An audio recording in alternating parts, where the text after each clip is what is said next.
مدرسہ عربیہ معینیہ میں سماعت قرآن مجید و تفسیر قرآن مجید کا اختتامی جلسے کا کامیاب انعقاد ہوا۔ اس جلسے کے مہمان محترمہ عالمہ فاضلہ ام نبیلہ نائلہ مومناتی صاحبہ اور محترمہ عالمہ عزیزہ سلطانہ صاحبہ نے شرکت کی۔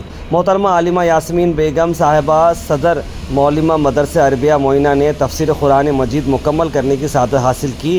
حافظہ سیدہ نبیلہ افشین نے قرآن مجید مکمل کرنے کی سعادت حاصل کی۔ اس جلسے میں خواتین نے کثیر تعداد میں شرکت کرتے ہوئے اپنے معلومات میں اضافہ بھی کیا اور تمام حاضرین کے لیے افطار و طعام کا اہتمام بھی کیا گیا۔ اپنے آپ میں مدرسہ عربیہ معینیہ دینی تعلیم کے چلتے ہوئے کافی ڈیڈیکیشن سے کام کرتا ہے، اور خاص طور پہ ایک مثال تو یہ بات یہ ہے کہ اگر آپ کسی ایک آدمی کو سکھاتے ہیں تو آپ ایک شخص کو سکھائی جیسی بات ہے، اور اگر آپ کسی ایک عورت کو سکھاتے ہیں تو وہ پورے گھر کو سکھائی جیسی بات ہے۔ معاشرے میں عورتوں کا رول بہت امپورٹنٹ ہوتا ہے۔ اگر وہ دینی تعلیم کے ساتھ آگے بڑھتے ہیں تو معاشرہ خود میں اپنے آپ میں ترقی کرے گا اور وہ بہت ہی اچھی طریقے سے ڈیولپ کر سکتے ہیں۔ یہ کام مدرسہ عربیہ معینیہ کرتے آئے ہیں۔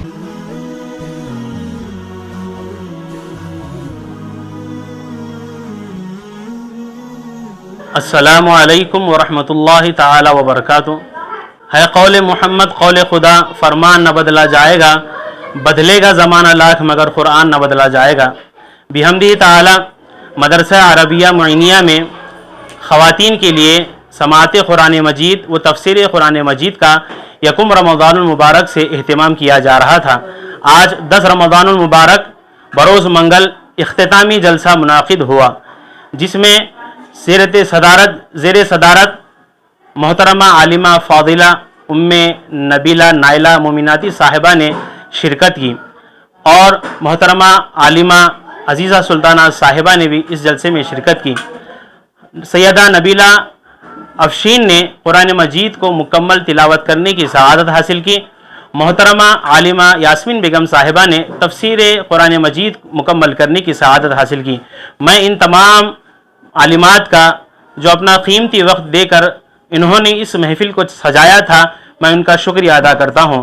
حدیث پاک کا خلاصہ ہے کہ ایک مرد کی تعلیم ایک فرد کی تعلیم، ایک خاتون کی تعلیم ایک عورت کی تعلیم پورے خاندان کی تعلیم۔ اسی مقصد کو لیتے ہوئے مدرسہ عربیہ معینیہ میں پچھلے 7 سالوں سے سماعت قرآن مجید و تفسیر قرآن مجید کا اہتمام ہو رہا ہے۔ ہم اللہ رب العزت کی بارگاہ میں دعا کرتے ہیں کہ اللہ تعالیٰ پھر آنے والے سال اس سے بہترین انداز میں ہمیں اس محفل کو سجانے کی توفیق عطا فرمائے، اور اللہ تبارک و تعالیٰ اس قرآن مجید کا فیضان اور رحمت کے عشرے کی برکت تمام مومنوں و مومنات پر نازل فرمائے۔ اللہ تبارک و تعالیٰ اس مدرسے کو مزید سے مزید ترقی عطا فرمائے۔ اور ایک اہم اطلاع یہ ہے کہ ماہ رمضان المبارک کے اختتام پر ختم ہونے کے بعد تمام بچے اور بچیوں کے لیے سمر کلاسز کا اہتمام کیا جا رہا ہے۔ 5 اپریل سے روزانہ صبح 10 بجے سے 1 بجے تک یہ کلاسز رہیں گے۔ مزید تفصیلات کے لیے مدرسے سے آپ رابطہ کریں۔ السلام علیکم ورحمۃ اللہ وبرکاتہ۔ وعلیکم ورحمۃ اللہ وبرکاتہ۔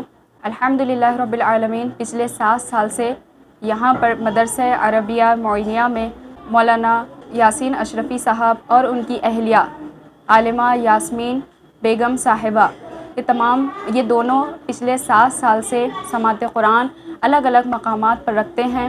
تو الحمدللہ رب العالمین پہلے روزے سے 10ویں روزے تک، یعنی کہ پہلے عشرے میں الحمدللہ رب العالمین قرآن مجید کی مختصر تفسیر یہاں پر بیان ہو چکی الحمدللہ، اور اس میں مدرسے کی حافظہ ام نبیلہ نے بھی تلاوت قرآن پاک کی تلاوت کا شرف حاصل کیا، اور یہاں پر یاسین اشرفی صاحب کی اہلیہ نے بھی یہاں پر تفسیر کی ہیں۔ تو الحمدللہ سے خواتین کا مجموعہ بہت زیادہ تعداد میں یہاں پر تشریف لا چکا تھا، اور الحمدللہ رب العالمین آج لاسٹ دن تھا، تو ماشاءاللہ سے علماء کرام کی گلپوشی کی گئی۔ پھر اس کے بعد میں الحمدللہ رب العالمین تفسیر کا اختتام ہوا، پھر اس کے بعد گلپوشی کی گئی، اس کے بعد دعا ہوئی الحمدللہ رب العالمین، پھر اس کے بعد سلام پیش کیا گیا، پھر اس کے بعد میں الحمدللہ رب العالمین افطار کا اور طعام کا انتظام بھی تھا۔ تو ماشاءاللہ سے یہ پہلے عشرے میں مکمل ہوا۔ پھر اب انشاءاللہ العزیز 11ویں روزے سے 20ویں روزے کے دن بھی انشاءاللہ العزیز سونیا گاندھی کالونی میں بھی یہ رکھا گیا ہے 10 دن کا